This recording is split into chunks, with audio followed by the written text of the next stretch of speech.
போதைப்பொருள் கடத்தல் வழக்கில் தலைமறைவாக இருந்த திமுக முன்னாள் நிர்வாகி ஜாஃபர் சாதிக் தற்போது கைது செய்யப்பட்டிருக்கிறார். டெல்லியில் 2000 கோடி ரூபாய் போதைப்பொருள் பிடிப்பட்ட வழக்கில் தலைமறைவாக இருந்த நிலையில் தற்போது அவர் கைது செய்யப்பட்டிருக்கிறார். இது குறித்து முழு விவரங்களுடன் தலைமை செய்தியாளர் ஜெயக்குமார் வழங்க இருக்கலாம். ஜெயக்குமார், விவரங்களை பதிவு பண்ணலாம். கண்டிப்பாக பாலாஜி, போதைப்பொருள் கடத்தல் வழக்கில் திமுகவுடைய முன்னாள் நிர்வாகி ஜாஃபர் சாதிக் கைது செய்யப்பட்டிருக்கிறார். குறிப்பாக 3500 கிலோ மெத்தபெட்டமைன் என்று சொல்லப்படுகின்ற போதைப்பொருள் விற்பனை செய்தது தொடர்பாக போதைப்பொருள் கடத்தல் வழக்கில் பல்வேறு நாடுகளோடும், குறிப்பாக திமுகவினுடைய முக்கிய நிர்வாகிகளோடும் காவல்துறை உயர் அதிகாரிகளோடும் தொடர்பில் இருந்த திமுகவினுடைய அயலக பிரிவு முன்னாள் நிர்வாகியான ஜாஃபர் சாதிக் கைது செய்யப்பட்டிருக்கிறார். குறிப்பாக மத்திய போதைப்பொருள் தடுப்பு பிரிவு தமிழகத்தைச் சேர்ந்த அதிகாரிகளும் டெல்லியைச் சேர்ந்த அதிகாரிகளும் இவரை கைது செய்திருப்பதாக தெரிவித்திருக்கிறார்கள். குறிப்பாக நியூசிலாந்து உள்ளிட்ட பல்வேறு நாடுகளுக்கு, ஆஸ்திரேலியா, நியூசிலாந்து உள்ளிட்ட பல்வேறு நாடுகளுக்கு போதைப்பொருள் கடத்தல் வழக்கில் இவர் மூளையாக செயல்பட்டு இருக்கிறது அம்பலமாக இருக்கிறது. பல்வேறு நிறுவனங்களை தொடங்கி அதன் மூலமாக மோசடி செய்ததும், அதே போன்று போதைப் பொருட்களை பல்வேறு நாடுகளுக்கு இவர் கொண்டு சென்றதும், அதற்கு பல்வேறு அரசியல் பிரபலங்களோடு தொடர்பை ஏற்படுத்தி கொண்டு அதன் மூலமாக இந்த போதைப் பொருள் மாஃபியாவாக ஜாஃபர் சாதிக் வலம் வந்திருக்கிறார். ஆளும் கட்சியில் இருக்கக்கூடிய முக்கிய பிரமுகர்கள் மற்றும் நிர்வாகிகளோடு தொடர்பு ஏற்படுத்தி கொண்டிருக்கிறார். அதன் மூலமான ஏற்பட்ட தொடர்பு மூலமாக சர்வதேச அளவில் இந்த போதைப் பொருள் கடத்தல் கும்பல்களோடு இவர் தொடர்பு கொண்டு இந்த போன்ற போதைப் பொருள் பல்வேறு பொருட்களை கடத்துவதும், அங்கு கொண்டு சென்று விற்பனை செய்வதும், அதன் மூலமாக பல ஆயிரம் கோடி ரூபாய் வருமானம் ஈட்டியதும் அம்பலமாகி இருக்கிறது.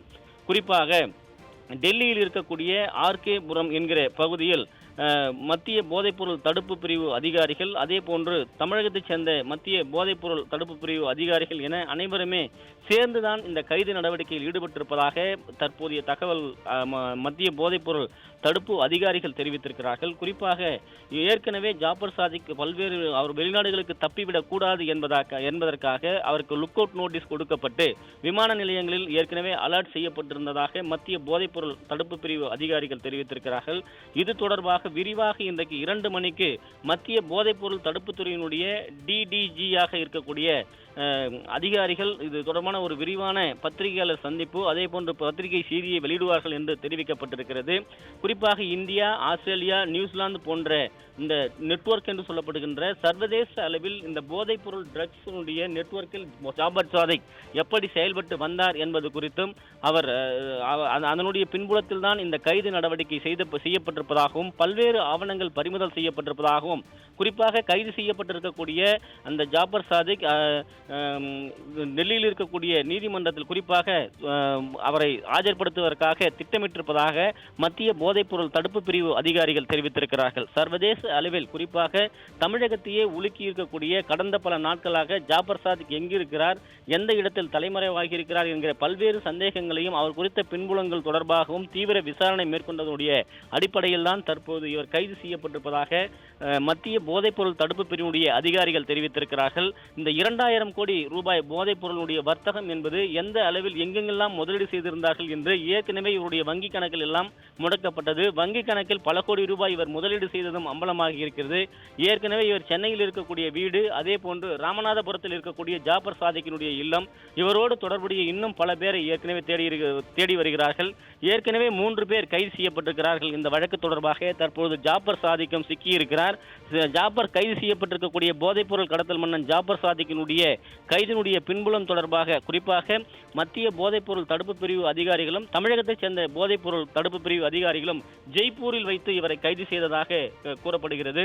குறிப்பாக எந்த இடத்தில் வைத்து கைது செய்தார்கள், இவர் எங்காவது தப்பிக்க முயன்றாரா என்கிற ஒரு விரிவான அறிக்கையை இன்று மதியம் தெரிவிப்பதாக மத்திய போதைப்பொருள் தடுப்பு பிரிவு அதிகாரிகள் தரப்பில் தெரிவிக்கப்பட்டிருக்கிறது. ஜாஃபர் சாதிக்கினுடைய கைதை தொடர்ந்து தமிழகத்தில் இருக்கக்கூடிய குறிப்பாக விடியா திமுக அரசினுடைய ஆளுங்கட்சியைச் சேர்ந்த முக்கிய பிரமுகர்களுக்கு ஒரு நடுக்கம் ஏற்பட்டிருக்கிறது. ஏற்கனவே அவர்களோடு தொடர்புடையவர்கள் யார் யார் என்கிற முக்கிய பட்டியலை எல்லாம் மத்திய போதைப்பொருள் தடுப்பு பிரிவு அதிகாரிகள் எடுத்திருக்கிறார்கள். அந்த பட்டியலுடைய அடிப்படையில் அடுத்தடுத்து யார் யார் சிக்கப் போகிறார்கள் என்கிற மிகப்பெரிய ஒரு அதிர்வலைகளை தமிழகத்தில் ஏற்படுத்துவதற்கான வாய்ப்புகள் இருப்பதாகவே மத்திய போதைப்பொருள் அதிகாரிகள் தெரிவித்திருப்பது குறிப்பிடத்தக்கது. குறிப்பாக ராஜஸ்தான் மாநிலம் ஜெய்ப்பூரில் வைத்து மத்திய போதைப்பொருள் தடுப்பு பிரிவு அதிகாரிகளும், அதே போன்று டெல்லியில் இருக்கக்கூடிய மத்திய போதைப்பொருள் தடுப்பு பிரிவு அதிகாரிகளும் இணைந்துதான் இந்த கைது நடவடிக்கையில் ஈடுபட்டிருப்பதாக கூறப்படுகிறது. குறிப்பாக இந்த கைது நடவடிக்கையை தொடர்ந்து கைது செய்யப்பட்ட ஒரு நபர் 24 மணி நேரத்தில் நீதிமன்றத்தில் ஆஜர்படுத்த வேண்டும். அதனுடைய அடிப்படையில் டெல்லியில் ஆஜர்படுத்துவதற்கான நடவடிக்கைகள் மேற்கொள்ளப்படுவதாக அதிகாரிகள் வட்டாரங்களுடைய தகவல்கள் தெரிவிக்கின்றன. குறிப்பாக ஜாபர் சாதிக்கினுடைய கைதை தொடர்ந்து அடுத்தடுத்து சிக்கப்போவது யார் என்கிற மிகப்பெரிய ஒரு கேள்வி எழுந்திருப்பது குறிப்பிடத்தக்கது. பாலாஜி,